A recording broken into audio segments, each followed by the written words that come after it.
एक अत्यंत मोठी बातमी समोर आलेली आहे सरपंच संतोष देशमुख हत्या प्रकरणातून।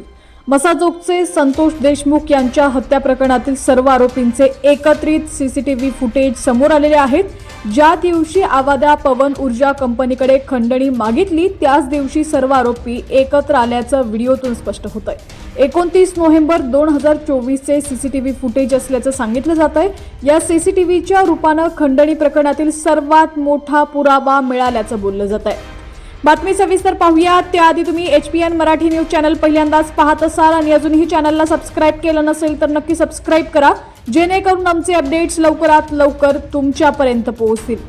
समोर आलेल्या व्हिडिओत वाल्मिक कराड, विष्णू चाटे, सुदर्शन घुले आणि इतर आरोपी एकत्र आल्याचं दिसून येत आहे। दुपारी 12 वाजण्याच्या दरम्यानचा हा व्हिडिओ आहे। विष्णू चाटे याच्या कार्यालयातील हे सीसीटीव्ही फुटेज पोलीस तपासात समोर आले। दुपारी 12 वाजता आरोपींनी एकत्रित बसूनच चाटे याच्या मोबाईलवरून आवादा कंपनीच्या अधिकाऱ्यांना फोन करून वाल्मिकांना बोलणार असल्याचं सांगितलं। त्यानंतर त्याच फोनवर खंडणी मागितल्याचा आरोप आहे।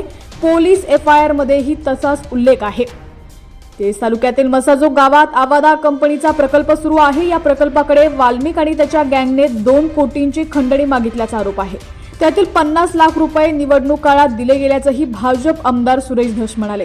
तसंच उर्वरित रकमेची खंडणी मागण्याकरिता ज्यावेळी वाल्मिकची गँग गेली तिथे सुरक्षा रक्षकाशी बाचाबाची झाल्यानंतर संतोष देशमुख यांनी मध्यस्थी केली।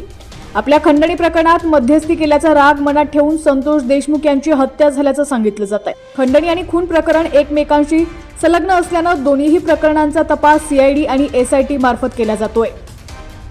खंडणी प्रकरणात वाल्मिक कराड तब्बल 15 दिवसांनी पोलिसांसमोर आलेला आहे। त्यानंतर 14 दिवसांच्या पोलीस तपासात खंडणी आणि खून प्रकरणात त्याचा सहभाग असल्याचा संशय पोलिसांनी व्यक्त केलाय। त्यानंतर त्याच्यावर खुनाच्या कटात संशय असल्याचे कलम आणि मोका अंतर्गत कारवाई करण्यात आली आहे। सध्या वाल्मिक कराडची रवानगी छत्रपती संभाजीनगरच्या हर्सुल तुरुंगात करण्यात आलेली आहे।